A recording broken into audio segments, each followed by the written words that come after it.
Hello, everyone. Welcome. Thank you for joining us. I was just giving you a moment to connect to your audio.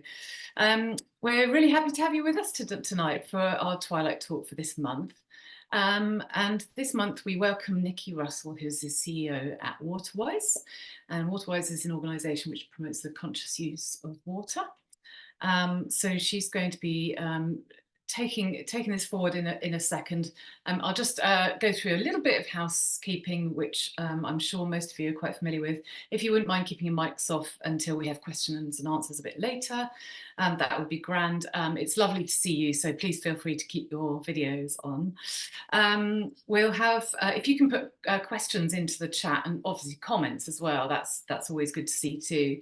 And what we'll do is we'll pick those up towards the end of the session when Nicci's actually delivered her talk.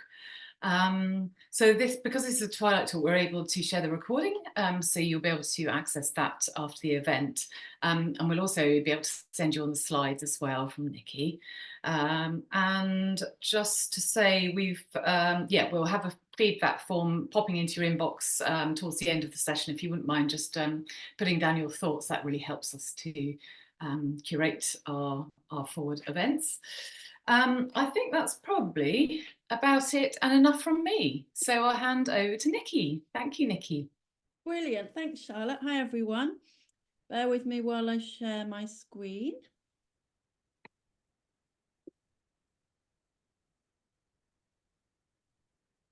Didn't go Nicci, we're just on your desktop at the moment. It didn't go to the one I was expecting it to go to, so let's try again.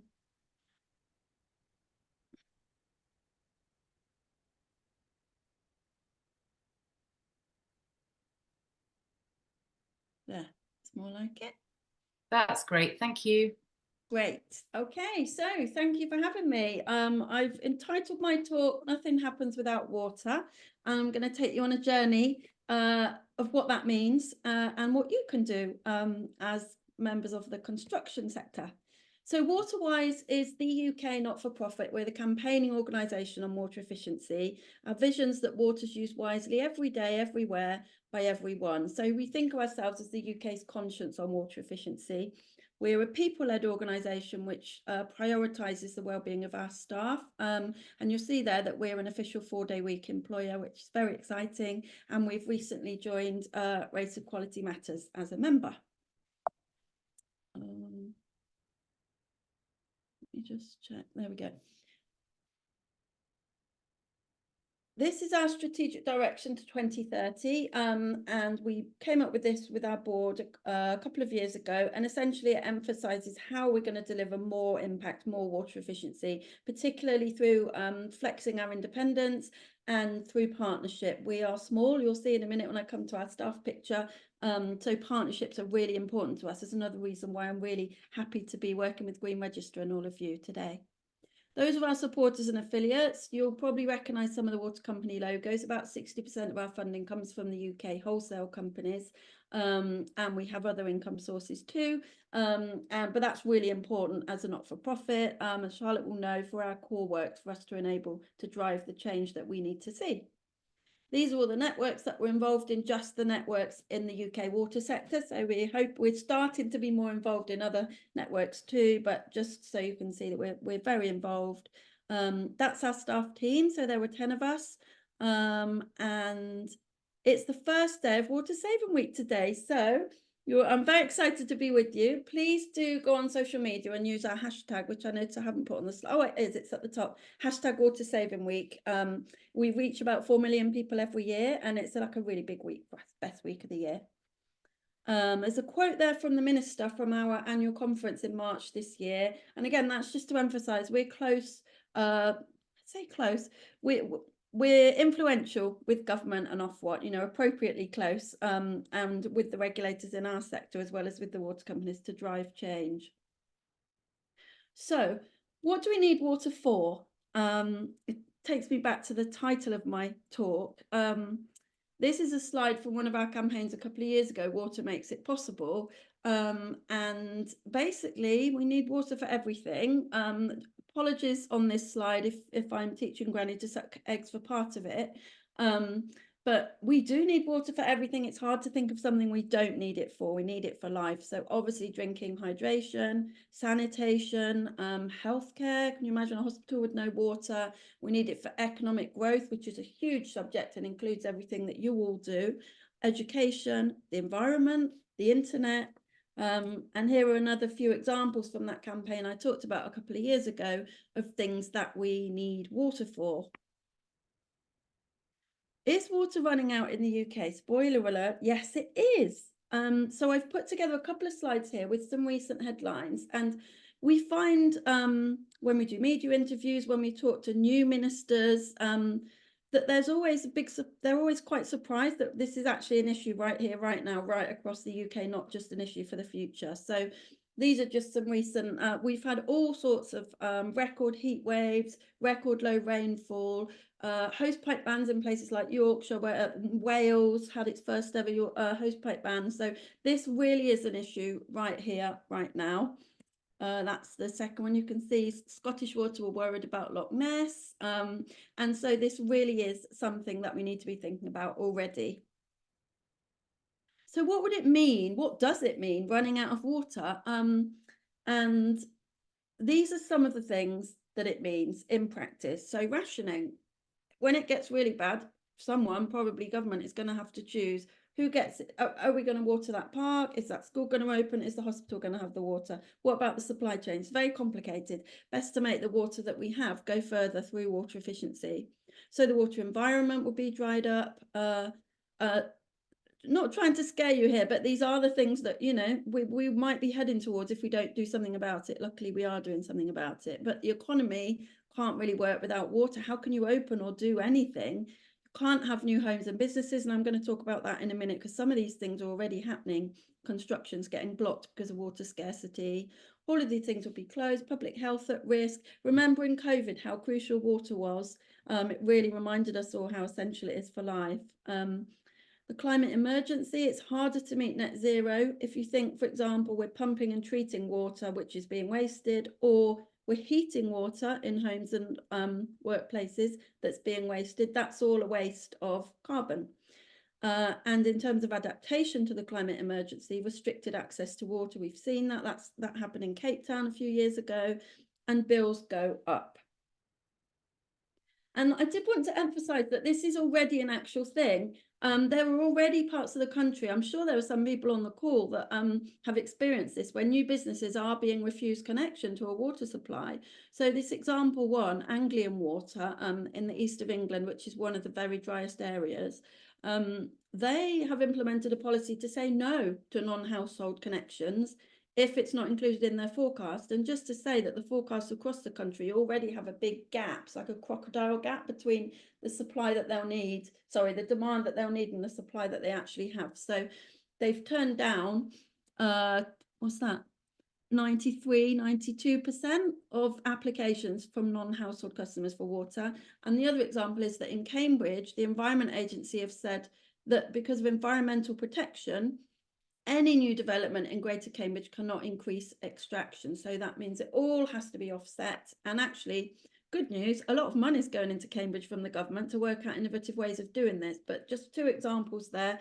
If any of you have been involved in North Sussex, the council there implemented a neutrality policy, which is similar to that one I've said at the bottom, where all new demand has to be offset through retrofitting existing homes, buildings, hospitals in that same water supply zone. So why are we running out? It feels like a really wet country, right? What's actually going on? Essentially, there's less water available. There are more of us, and we're all using more. So that's a super cute picture of me when about 50 years ago. 50 years ago, we were all using half what we use now on average. And there were lots of reasons for that. When I was little, we used to all have one bath a week, and we used to share it.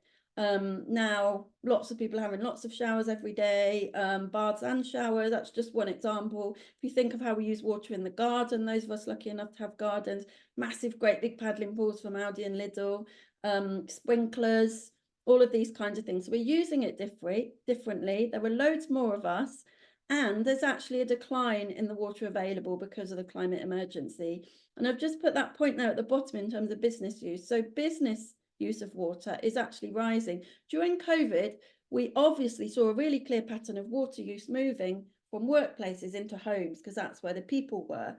But also overall use went up. So it's going up in homes, it's going up in businesses, and what we need is for it to come down. There is a massive shortfall. There's a 5 billion litres a day deficit, which is about a third of what's currently put into supply. And that's if we don't do anything. We are doing something about it. As I mentioned, I say we, that's the collective we, the UK economy and society. But a quarter of that deficit is due to population and housing growth.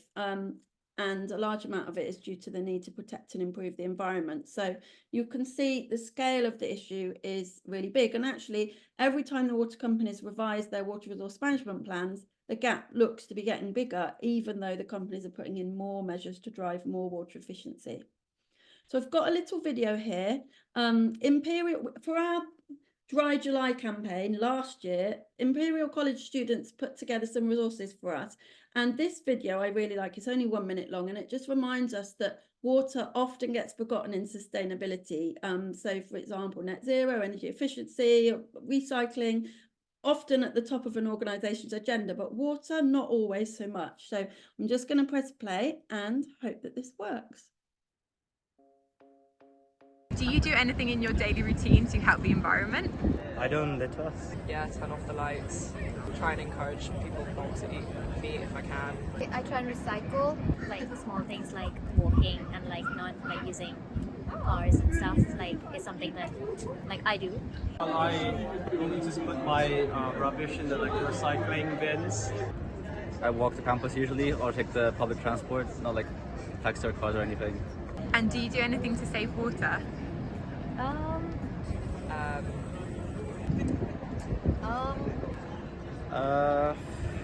I don't think so, not much, no. It's a good question. Not entirely too sure actually.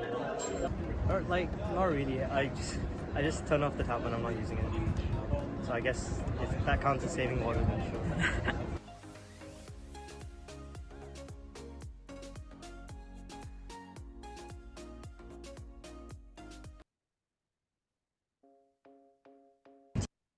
So full marks to the guy at the end. Let me just go. I've accidentally clicked into YouTube, so I'm just going to stop sharing and then click back into my slides.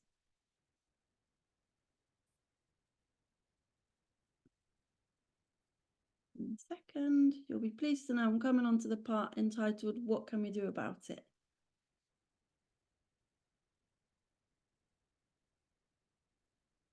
Screen. There we go. Okay, back in business. As the water efficiency campaigning organisation, you would hope that we have a plan. We do have a plan. We have a UK water efficiency strategy to 2030. And actually, we put this together with 100 organisations in the water sector. It sets out 10 strategic objectives. Each of them has an action group against it, and we produce an annual report every year. So whenever there's a drought or that kind of thing, and if government's starting to say, what can we do about it? We say, well, we've already agreed what we need to do about it. Everybody agrees, we just need to get on with it.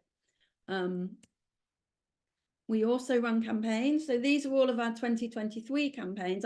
That's last year's Water Saving Week. These were some of the campaigns that we ran to help to drive behaviour change. And I wanted to say, before I come on to the next part, it's all about people. So water efficiency is all about people at home and at work. So that means all of you in your workplaces and at home. And that is how we are going to fix this. So what are the benefits of water efficiency? If you were putting a business case internally for this, what sorts of things would you include? Keeping the taps flowing, number one, super important. This actually is a risk. And so presumably you want other businesses' taps to flow too, but you definitely want the taps to flow in your business and the homes and buildings that you create.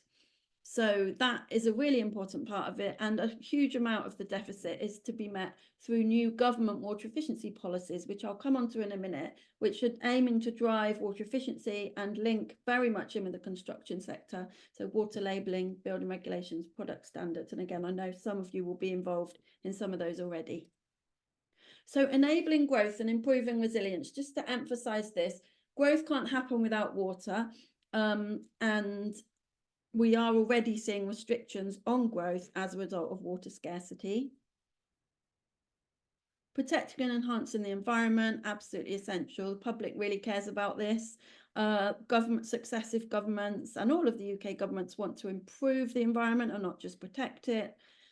We can have a whole long discussion about how even the protection part's going, but certainly improving it is the aim. And I should have said here, not just the environment, but also wildlife. Reducing emissions and reaching net zero. So water efficiency helps you meet your net zero targets. Homes account for 17% of greenhouse gas emissions in the UK, and a large amount of that is heating of water. So taps, toilets, showers, white goods, and water use contributes to 6% of UK carbon emissions. Most of that 6% from the water sector is how we use it in our homes. Only about 1% of that is the water company pumping and treating processes. So there's a really big opportunity to reduce the UK's carbon footprint by driving water efficiency in homes and buildings. And there's a statistic there. Reducing water consumption by about around 20% could cut UK emissions by 1%. And those figures are kind of live, so they're changing all the time. Saving water has to be part of the net zero journey. We quite often find that we're having to remind policymakers about this, but it's absolutely essential. Saving people and businesses money. So water efficiency brings down water bills if you're metered, and anything you're building new as the construction sector will be metered because new homes have to be metered. Not all homes in the UK are metered, but they are increasingly being metered. And if you're wasting less water, your water bill will be less. But you'll also be, as I mentioned just now, if you're wasting less hot water, your energy bill will also come down, which obviously at the moment, with the size of energy bills for homes and businesses, office buildings and homes, is really, really important, a real win. Some statistics there. And Thames Water, and also I haven't got them in this slide, in my slide pack, but I want to just mention Mosel, MOSL, because they are an organisation that runs loads of amazing dashboards about which industry sectors are using how much water and where the savings are that could be found. They're the market regulator of the water sector in England, so for non-household customers. So that's a really good place to look as well. So what's government doing to help? I'm going to talk through this and then I'm going to come on to what you can all do to help. So government has set a statutory water saving target. Very exciting. I was involved in the expert group that advised them on what level that should be set at. As you would expect, we said it should be set higher than where it actually ended up. But the fact remains we have a statutory water saving target for England, which is, we don't yet have that for Wales, Scotland and Northern Ireland, and water's devolved, but we do have it in England. And there are three bits feeding into delivering that. And it isn't just on the water companies, it's on the whole of the UK. So it's also on government. So the overall target, which came in the Environment Act, is a 20% reduction in the amount of water put into supplies per person by 2038. You can tell that that was very closely argued because that's a very specific year. And it includes a target for non-household customers, so business customers, as well as a target for homes and leakage. You'll all know there's quite a lot of leakage in the UK from the water companies. So that will also be a percentage of bringing down the demand. The building regulations part G, you will be seeing these slides, as Charlotte said, so don't feel the need to copy everything down, but I just wanted to have everything there in one place. So part G is being refreshed. The current standards aren't ambitious enough. I should have said, actually, in fact, I could have asked you to put it in the chat, but the average water use is about 140, 147, depends where you are in the UK, litres per person per day. And the current standards are 125, 110, and we think that they should be tighter and more mandatory. And government is starting to look at that and taking that forward. And certainly the current targets don't include any incentive to include water reuse, which needs to be a really important part of it. So the two parts of water reuse are rainwater recycling, so that's water butts and that kind of thing, or using rainwater to flush toilets, and grey water recycling, which uses bath water and shower water to flush toilets. So I'm not going to go into this in too much detail, but suffice to say the current building standards also need to be checked in terms of enforcement, because they're not necessarily driving the water savings that it was hoped they would. So there's a consultation on the new standards shortly, late spring. We're in late spring now, so hopefully this month. And the Future Homes Hub was also set up to look at new and existing homes and water efficiency and what could be done. So there's all sorts of detail behind all of this. We also think that the energy performance certificate should be an environmental performance certificate, and water should be included in it. Water neutrality, I mentioned. This is where if you're building a new development and you want to make it water neutral, then that means you don't put any extra demand on water supply in that area, because you're retrofitting other buildings, homes, hospitals, schools, I mentioned it, in the same area to offset any new demand. And actually in Cambridge, they're looking at an offset market, so it's all quite exciting.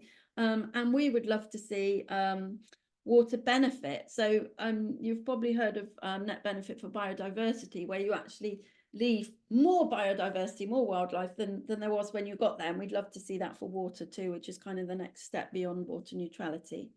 So in terms of products, I mentioned that government's coming up with a mandatory label. This has been on the wish list of the water efficiency community for like 10, 20 years. And this government actually is doing loads on water efficiency. And this is one of the things they're doing. So lots of work going on this. It doesn't currently include garden products, but it's a really brilliant start. And the idea is that probably it will be linked to the requirements for new homes.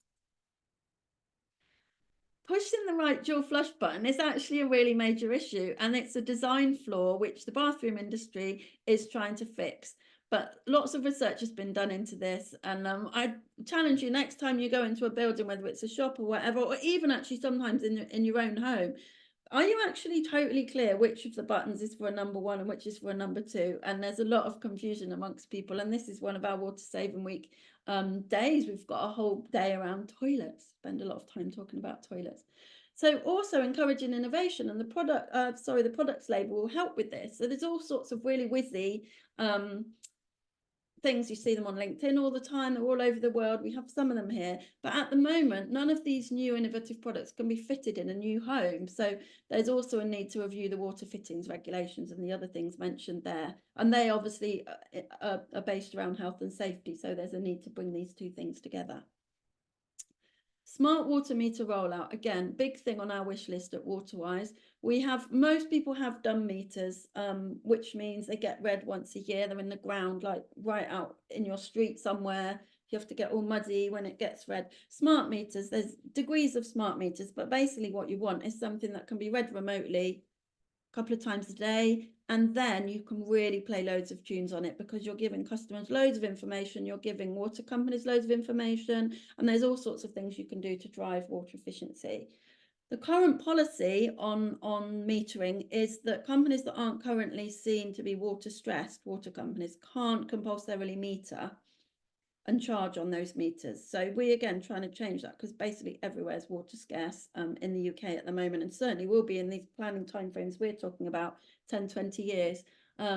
Nevertheless, lots of water companies are planning a smart water meter rollout, and we've succeeded in getting regulators and government to ask them to go for that first and not to fit any more dumb meters. So that is progress. So these are some of the things that smart water meters can help you do, and they can rapidly detect leaks. Just to say, during COVID, Thames Water found that some of the office buildings that were totally empty were continuously flowing. The water was just flowing continuously. So that's how continuous flow was discovered during COVID. And that's obviously a really big thing in terms of wasting water, but also water bills, can save businesses a lot of money and homes.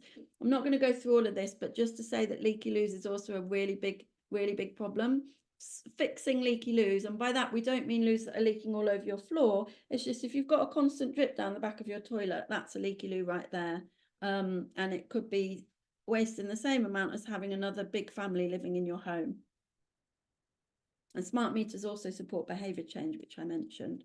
So this is a call to action. I haven't been timing myself yet. This feels about right time-wise.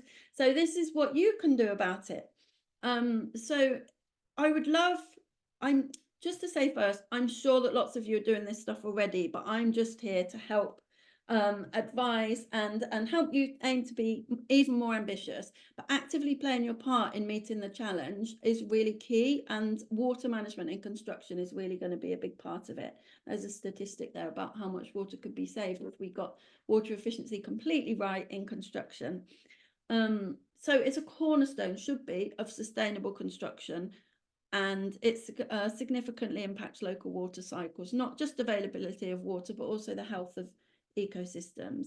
And excessive water use in construction contributes to water scarcity. I've put a link there in the slides to the Construction Leadership Council's guidelines that they put out last summer on this.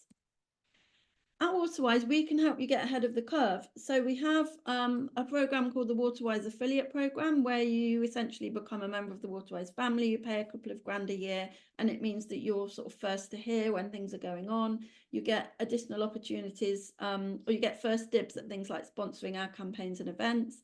We have a Waterwise check mark for offices, which actually flies off the shelves, and it has two parts to it, and I would really encourage you to do this in your workplaces to show to accredit your commitment to water efficiency as you're trying to drive it with your customers, because it looks at the fixtures and fittings in your office building, but also the behavior and whether people are actually behaving more efficiently, what the vibe is, what the messages are up around the fixtures and fittings, dual flush, you know, how people are using them, that kind of thing. So we've got the Waterwise checkmark. We have Waterwise training, and we're talking with Charlotte and colleagues about how we can link that in with Green Register. Currently it's water efficiency specific, and we have set sessions through the year, but we can also do tailored workplace ones on either household water efficiency or non-household water efficiency, or both. We've got that Waterwise shower playlist, which I've mentioned there, and which gets quite a lot of media coverage whenever we do media, particularly during drought and heat waves. And they're all watery songs. They're all about 4 minutes long, and there's some really good ones on there, and that will help you stick to a 4-minute shower time. And actually, while I'm talking about shower times, if you go to our website and look at the Water Saving Week page, you can download loads of free resources, including some of the posters you've seen on my slides, and there's one of them there, including a 4-minute shower, which my colleague has laminated and put up in her shower at home, which I think is brilliant, and I'm going to do the same. So we have campaigns and events, and we've just started work on Waterwise Champions-led change. So I've put here, and I've put a nice smiley picture of me there, because I would love for any of you to approach me about this. We're developing, actually, we've just signed off with our board, a Waterwise impact plan, and the aim of it is to drive greater impact against our vision of water efficiency, both within the water sector and beyond the water sector, for homes and businesses. And I just challenge you to think, how water literate is your organisation actually? Is water scarcity even a feature of your discussions? Would you like to be in the vanguard of Waterwise Champions-led change? Yes, you would. You're probably already working towards lots of this, but we can support you in the frameworks and the connections and those kinds of things. And just to emphasize there as well, that water efficiency is as much about the behavior of you and your colleagues, as well as the people that inhabit the homes and buildings that you make, as well as it is about fittings. Please do email me if you're interested in this, because this is a very live thing, and we will be going live with it later in the year. This is my penultimate slide, just to talk a little bit more about what champions-led change might look like: educating your workforce, educating your clients, investing in training, training some champions in your organisation to then drive water efficiency sort of bottom up. And these are some of the actual water efficiency techniques that you can build into your work. So in conclusion, our existing water resource situation is very challenging already, and it's predicted to get worse, and it's already affecting development. So even though there's lots of activity going on, the gap is growing, and it is, if it isn't already, it's going to be affecting your work. But water efficiency can help, and also delivers loads of benefits for people, businesses, and the environment. Remember, we talked about helping with net zero, bringing bills down, that kind of thing. If you're interested, have a look on our website. The water efficiency strategy that we've set out sets out the 10 key things we need to fix and some measures underneath them. And the environment is changing for new and existing homes and businesses in more ways than one. So the policy and regulatory environment is really changing, but also the environment we can see outside our windows. I mean, it has been quite wet recently, but really the pattern over the last couple of years has been of unprecedented heat waves, unprecedentedly low rainfall. So that environment is changing too, and you can get ahead of the game by joining the Waterwise family. And please do use our hashtag and go onto social media and support Water Saving Week, which is this week and starts today. Thank you very much. Thank you so much, Nicci. Fascinating stuff, and lots to sort of build upon there as well. So that's really great. We have got a few bits and pieces in the chat. So let me start with Carrie. She's saying that she's working on a new retrofit project, which is non-domestic, and it's a good opportunity to set a target. What would you suggest as the water consumption target for a non-domestic development like an office? Oh, that's a great question. So there was actually a non-household, I think the non-household target in the statutory target that I talked about is 9%, but that is not really building in any ambition. So I would have thought that a baseline reduction, so obviously you'd have to set a baseline, but a baseline reduction would need to be probably about at least 20%, and I would always encourage to go further. And the thing is, you can go to higher targets if you build in rainwater and grey water recycling. That's where the real prizes are, when you can hit the higher target.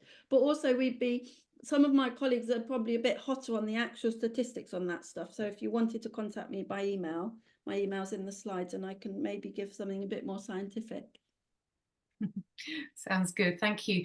Someone's got their hand up, so please pop your mic on and ask Nicci if you would like to. Oh, hi. Thank you very much, Nicci.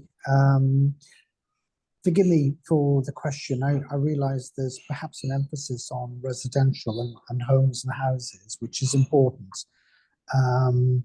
But just thinking about business and the industrial sector, if you look at property sectors right now, the industrial sector is very robust and very strong.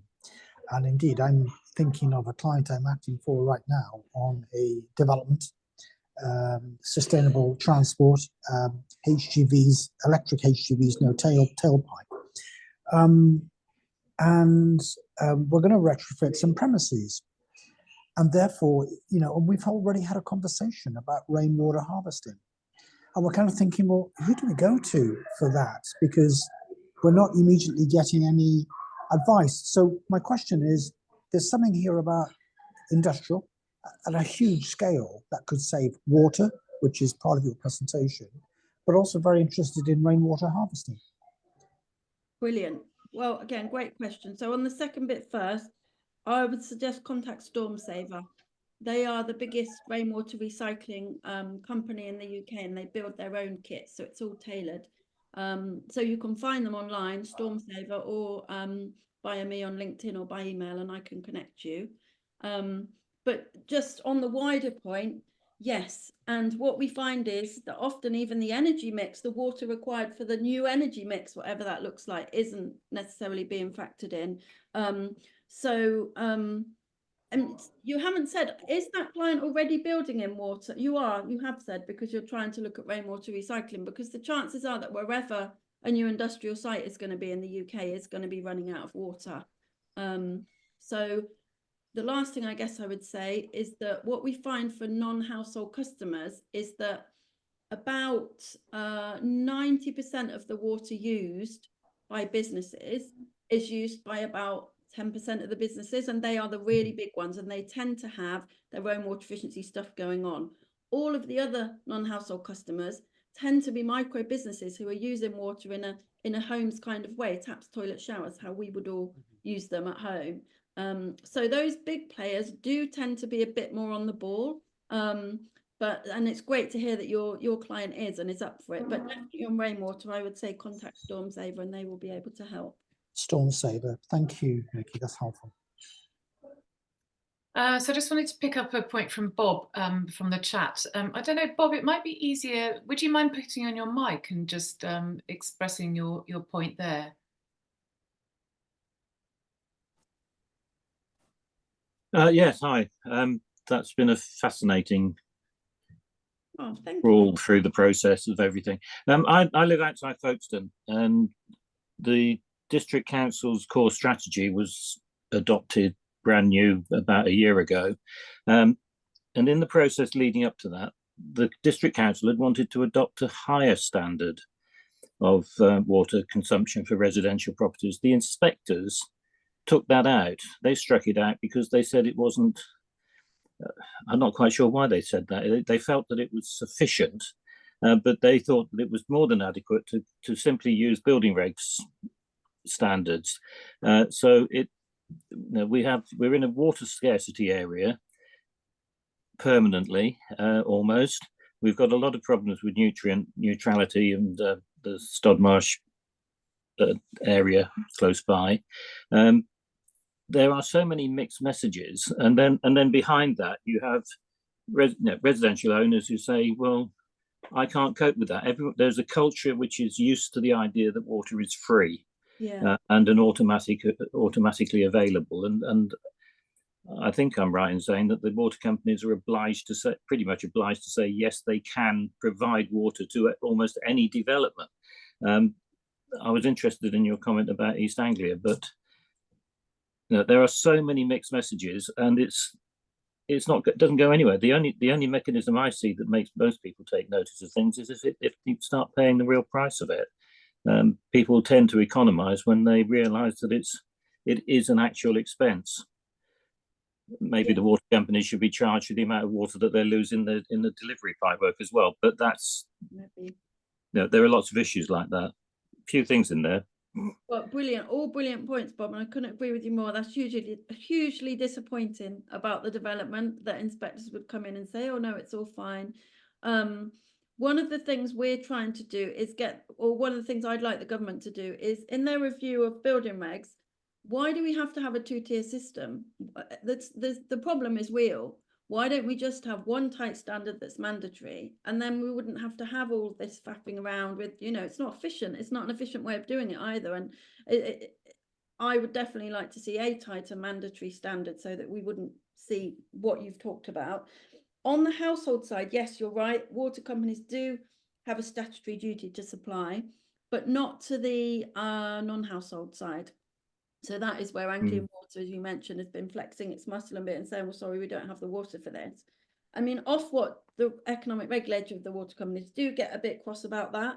And they've got quite a few sort of thumb screws on the water companies saying, well, it's really important to have economic growth, but, if there isn't the water there, then it's hard for them to commit to it. So I guess the last thing I noted, there was lots of really super interesting stuff there, was on pricing.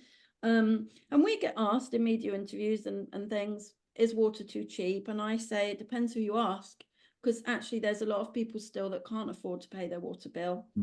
We all know there's people choosing between heating and eating, between their children eating and them eating.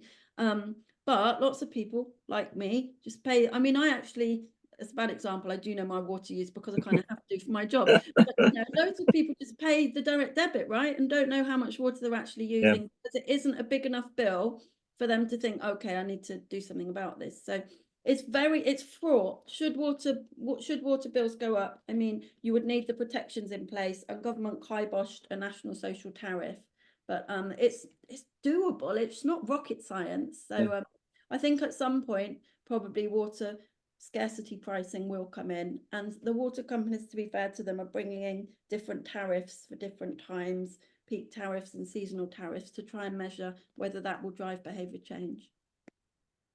Good, thank you. Great, thank you. I just wanted to pick up another comment from Elvid. Elwood, please feel free to chip in. I just wanted to read it out quickly. In Wales, sustainable urban drainage is mandatory for all new housing developments. What water efficiency benefits does this offer? Elwood, if you want to add. Yes, hiya, can you see me and hear me? Yeah. So I work for a company that develops affordable housing across South Wales. I know Charlotte, we met before, and it's now it's now just regular practice when looking at new housing developments to design in sustainable urban drainage. But in discussions with people I know who are working on the other side of the border in England, we understand that isn't the case in England. And I suppose the main part of the question, what are the water saving benefits of sustainable urban drainage, is obviously something I'm interested to hear. But actually, it points to a wider issue, that there are variances in measures, in regulations. You mentioned building regulations Part G in England. I wonder whether that's going to be brought in Wales. And you do notice variations between the different sort of tools that governments can use. In Wales, maybe we're doing good in one aspect and maybe not so good in others. Whereas what we really need is an optimum set of measures which are equally important in all parts of the UK, focusing on tackling what is going to be a massive crisis in water.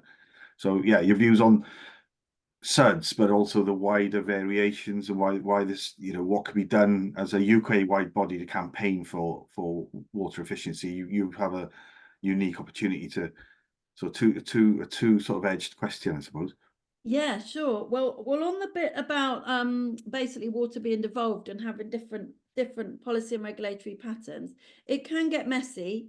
What we find is that Wales often leads the way, and then England follows. So on with the wellbeing goals, for example, and that framework in Wales, the opportunity to do, like the first part of your question, where like a virtuous circle where it's just all benefits and you're not sort of setting things off against each other, is really positive, and I would love to see that framework in England. The Sustainable Housing Standard, I think it's called in Wales, is now putting water efficiency in. That's quite new off the press, and I guess that's a sort of sister programme to what's happening with building regs in England. And in terms of SUDS, well, if you're recycling water, then you're pumping and treating less. So the water companies are using less energy. There's obviously environmental benefits from SUDS anyway, but you can absolutely link it in with grey water and rainwater recycling. Well, thank you very much. Thank you. Has anyone got any further questions? If you'd like to just put your hand up either virtually or in real life, you're very welcome, or you can pop something in the chat. I just want to say hi to Kath Hassel while people are doing that. Hey, Yeah, nice to see you. You're absolute legend on water efficiency.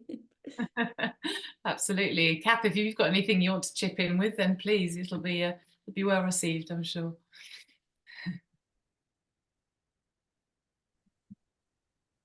Hello, I don't know if you can hear me. It's Mike Fitzgerald. I'm sorry you can't see me, but can you hear me okay? Yeah, we can. Thank you, Mike. Sorry, I have the impression you're dealing with the consumer end of the water supply system, but I think for most people in the UK, they're absolutely horrified by what's going on with the supply end, the stuff that's going into our rivers, the leakage from pipes.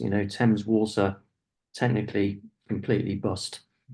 Do you have any views on that? I mean, it's difficult to motivate people to save water when they can see so much being wasted.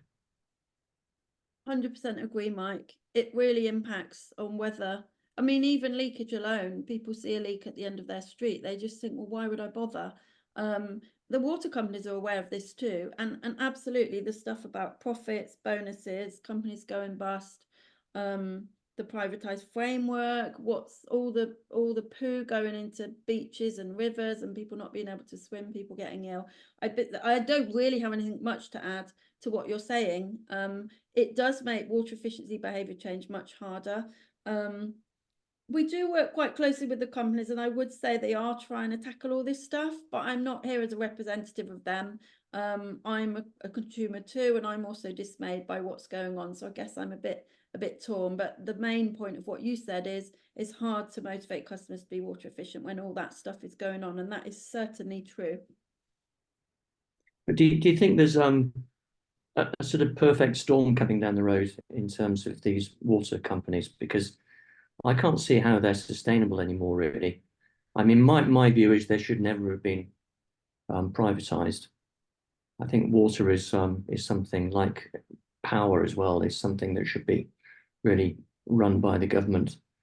And what I don't want to see is for somebody like Thames Water, who've been incredibly inefficient. I mean, it's not entirely their fault, but they've been very, very inefficient, and I don't want to see the public bailing them out,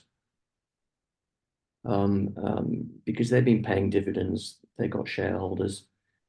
They should be allowed to fail sometimes and then just get taken over by the government. Is Yeah, that controversial or? it depends who you say it to, I guess. And I have to be a bit careful because the water companies are, we get funding from them. But I guess the two things I would say is Ofwat are definitely being much stricter on this stuff. They used to say until quite recently, water companies, we're trusting you to do the right thing. Now they're actually telling them, if you don't do the right thing, and this is the right thing X and Y, if you don't do it, you're going to get massively fined. So I think Ofwat is getting a bit stricter on it. And I guess the other thing I would say is just on the framework more generally, if you bring the profit motive into something, that certainly does change the incentive. So without me saying whether they're the right incentives or not, it's different to having a non-profit sector. Oh, okay. I mean, my last point is probably that I went to Jordan a couple of years ago, and they are pretty good at water efficiency because obviously they're in a very arid, dry area, and you've got dried up riverbeds that used to flow water into the Dead Sea, and they realised that once it got to the sea, it was completely wasted. Do you think we can do more here to preserve the water before it gets to the sea? Can we do more in terms of storage, in terms of reservoirs and stuff? Yes, we could. And actually, that's one of the things. Water Resources East, which is a not-for-profit organisation in the east of England, is looking at how do we fix droughts and floods together. It's a bit like what we were talking about just now. So storing some of the water on the land in order to then reuse it is definitely something we should be doing. And desalination, which I think a lot of countries, maybe Jordan also have, is very expensive, very energy intensive. It's always better. Same with energy, actually, to waste less than to actually need to try and find more of the thing that it is, the resource that it is you're talking about. Great, thank you. Thank you. All good points. Great presentation. Thank you. Absolutely, thank you. So a few more things coming through the chat. Anne, if more grey water recycling, does that increase the burden of treatment with more concentrated dirty water? I guess it does change it. I mean, to be honest, Kath probably knows a bit more of the detail on this than I do. You probably noticed that I'm the CEO rather than the person that knows all the technical details, but I'm very much here for if anybody wants to follow up afterwards. But certainly, I mean, it leaves space for innovation, that's for sure, for the water companies to do things differently. And Anne was also asking if you're partnering with the river trusts.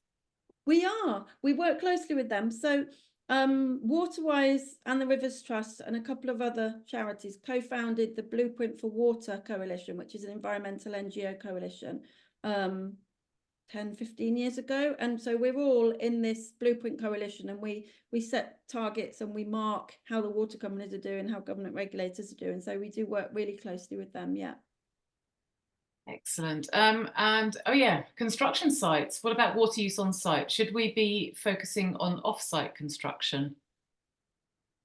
Yes, I mean, everything you do, there's an opportunity to waste less water and to recycle water, water butts, getting the water running off roofs and using it to flush toilets, even the behavioural stuff about not leaving the tap running.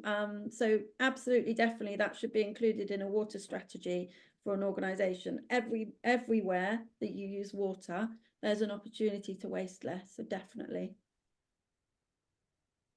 Yeah, that's a good positive message. We can all make an impact there. Matt, I love your. It's quite a long comment. I was just wondering if you'd be up for putting on your mic and asking Nicci directly, so I don't have to bore everyone with reading it out for a long time. Might not want to hear my voice that long. I'll try and see if that works. I'm just having dinner at the same time. Oh, I see. Do the building regulations actually have a material impact on the amount of water used in a house? or is personal behaviour actually more significant? One of your statistics showed that new houses were recorded as being using about 140 litres instead of the 110 intended. It's a pain in the backside doing a Part G calculation. I can't help thinking, on one hand, it's a bit futile because individuals' attitudes to how they use the product is going to have more of an impact. The other point was, I think rainwater harvesting is the way to make good savings. What I struggle with is the idea that if I want to design a house and have either rainwater harvesting and use it for various things like washing clothes, that would be great here because we're in Kent, not far from Bob, and we've got very hard water. So if you could use rainwater for washing clothes, that would be great. But how do you store the water? How do you stop the rainwater from going off and going green in the heat in the summer? How do you design the system? I don't know if anyone has any off-the-shelf kits of parts or diagrams, but all the housing stuff, the projects aren't big enough to involve a mechanical services engineer, so it always falls off the end of the list of things that we'd like to do because we just can't afford to do the R&D to make it happen. So if that's something that could go into the building regs as a model or a template, this is how you do it. All the things you need to do to make it safe to do, and no one wants to spend £10,000 putting in a very extensive water recycling system just for it to get full of algae in the first 6 months.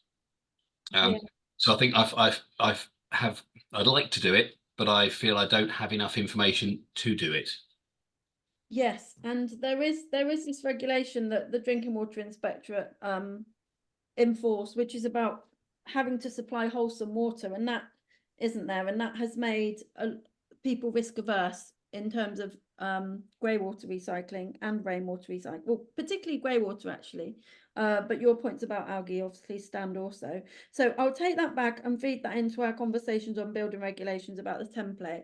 It's really interesting to hear what you say about the thresholds aren't high enough to get somebody who's expert in that because you don't have enough money in the contract for that, because I was just thinking of Stormsaver, who I mentioned earlier, and actually all their clients are, I think, big business sites rather than housing developments. And a lot of my work is individual housing. So very much you don't have any. So you have a structural engineer and an architect.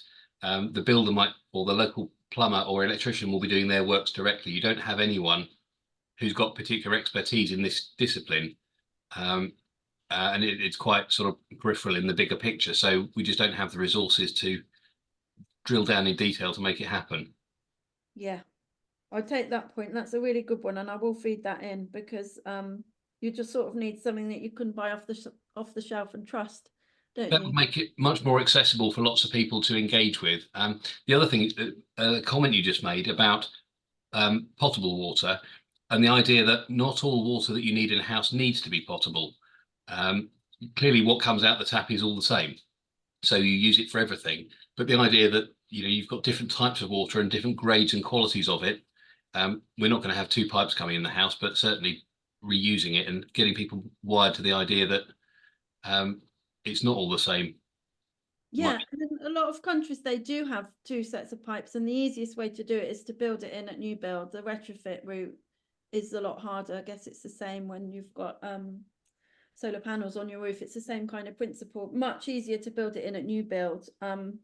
And just speaking of new build, Matt, you also asked about fittings and behaviour, and I'm going to give the cop-out answer, which is that it is a bit of both, because you can have the most water efficient fittings in the world, as you're hinting, and if people stay in the shower for an hour, or they leave the tap running constantly, then the behaviour completely trumps the fittings. And the other thing is, behaviour wise, if people decide they're not getting a good enough experience from these fittings, they're going to change them within 6 months of moving in. So that's why we need the innovation and the whizzy stuff. And if I think that the time that I've been involved in water efficiency, we used to have sort of the water efficient shower heads weren't particularly sexy. They were like white plastic. They didn't look that great. And now we've got all sorts of incredible products where you wouldn't even know they were water efficient, and they're just really, really great showering experience, for example. So I think, yeah, it's a bit of behaviour and fittings. It's both of those things. Our local council are investigating the possibility of retrofitting all of their stock with water reducing devices, but on a building scale level. This is Bob. This is Ashford, because they've got a significant nutrient neutrality issue, and one of the things they're looking at is whether if you've got a large stock of social housing, if you can reduce their water usage, does that provide nutrient mitigation? But they're very much thinking that you can't go fitting adapters to showers individually. You have to control the whole building, just for that reason that I did a social housing scheme 10 years ago, and we were controlling the bath fittings and such things. And the maintenance guy said, well, the first thing we do when the new tenants move in is go in and take off the restrictors, because everyone complains about the flow rate on the bath. Yeah. Well, I've written them down, Ashford, because they might be up for the check mark. But also, I really hope they're not only doing it to social housing, because social justice is really important, isn't it, to have at the heart. And as you say, if it's also limiting the customer experience, then it shouldn't only be social housing. I'm sure there's more to it than that. They can't control retrofit on the private housing stock, but they are, for any new housing that has to demonstrate neutrality, there's a standard condition for 110 litres per person per day. De facto, for the calculations, they always put another 10% on it, but every nutrient affected scheme has to do 110 now. Great. That's the easy part. Can I just chip in on the building reg side of things as well? And as an architect, I find it increasingly frustrating that the building regs constantly refer you back to compliance with the British standards. So they won't tell you what you have to do. You have to go and buy the sorry, my phone's going on. You have to go and buy the British standard, which will cost you, upwards of £300 plus VAT. Oh. And most people won't do that, so they'll try and get advice elsewhere. So quite often people will go to a specialist supplier to tell them what they need to do to comply with the regs. Because obviously, when you buy a British standard, it's only relevant, it's only up to date at that point in time, because they keep getting updated. Yeah. So an architectural practice can spend thousands and thousands of pounds a year trying to be compliant. Gosh. And it wasn't always like that, but in my view, it's an absolute rip-off the way that works. And hopefully, when if Part G gets updated, they will actually include the information that we need in the standard document, rather than referring us to something that we have to buy. Yeah, it definitely sounds like something that should be open source, because we all benefit from not running out of water, don't we? Yeah. And my father, just to bore you for a moment, wrote a British standard paper many, many years ago about adhesives. And he asked them, when he'd written it for free, if he could have a copy. And he said, yeah, that's absolutely fine. That'll be £250. Gosh. So they're running a business, and there's no competition either. That's the thing. So you have to pay the money if you actually want the information. Yeah, I will take that back as well. I hadn't realised that. Sounds like Nicci's going to be having some interesting conversations with standard writers. Thank you, Mark. That's pretty interesting information, actually. Right, well, we've got a couple of minutes left, so we've got two minutes for a little bit more discussion, a question, a comment. Any takers?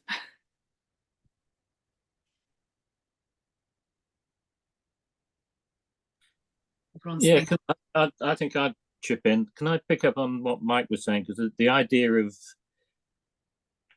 we are some level of expert in what we're dealing with, but the world out there is not. It doesn't care. It's not interested. It doesn't want to read about it. It wants a simple guide, a simple statement as to what you do and why. So I would certainly benefit from is some sort of idiot's guide to what you do in an individual situation, because I think that individual use and individual capacity, we all say that people don't care, people run the taps and so forth. By and large, people do care, and they are careful. They are careful. My niece constantly she puts egg timers in the shower so that her two sons don't spend more time in there than they should, or it becomes very apparent if they have. But it's something which is simple, which makes it easy to grasp for everybody. Is what we would benefit from. Maybe that's something that could be pushed forward. Yeah, I think that's one of our challenges. Is we first of all need to raise the kind of level of knowledge on water scarcity, and then have a really simple call to action. But the problem is it is quite complex, and there are quite a lot of different routes. And also, you don't want to be the water police. So we haven't yet said you shouldn't be using these massive paddling pools and actually calling for a ban on sprinklers. We just say, well, do you realise how much they use? And maybe try cutting something else if you really can't bear to not do that. So, you know, people have got different relationships with water, actually, that they probably don't have with energy. Lots of, you know, if you think about relaxing bath, having a holiday near water, all those kinds of things, it's quite different to the relationship we have with other resources. Yeah, I can't help but think back to the time a few years ago where, if I'm right, it was Coca-Cola set up a bottling plant for Wonder Water, and it turned out that they were, to all intents and purposes, bottling tap water, which was quite an extreme sort of example of a casual relationship. I do remember that.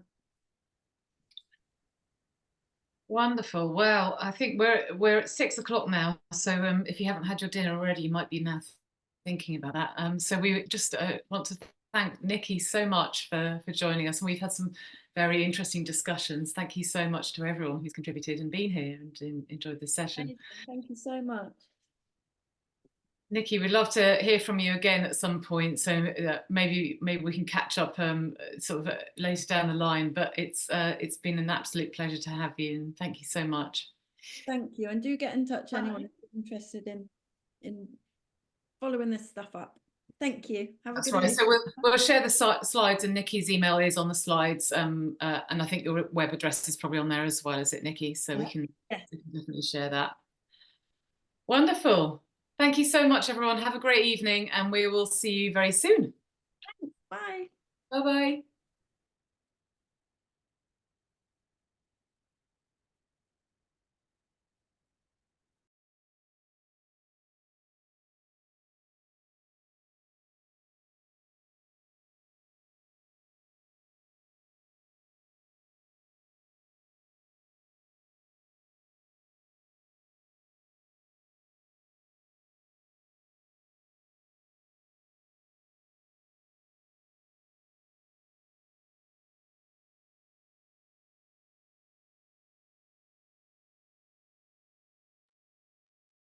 Hello.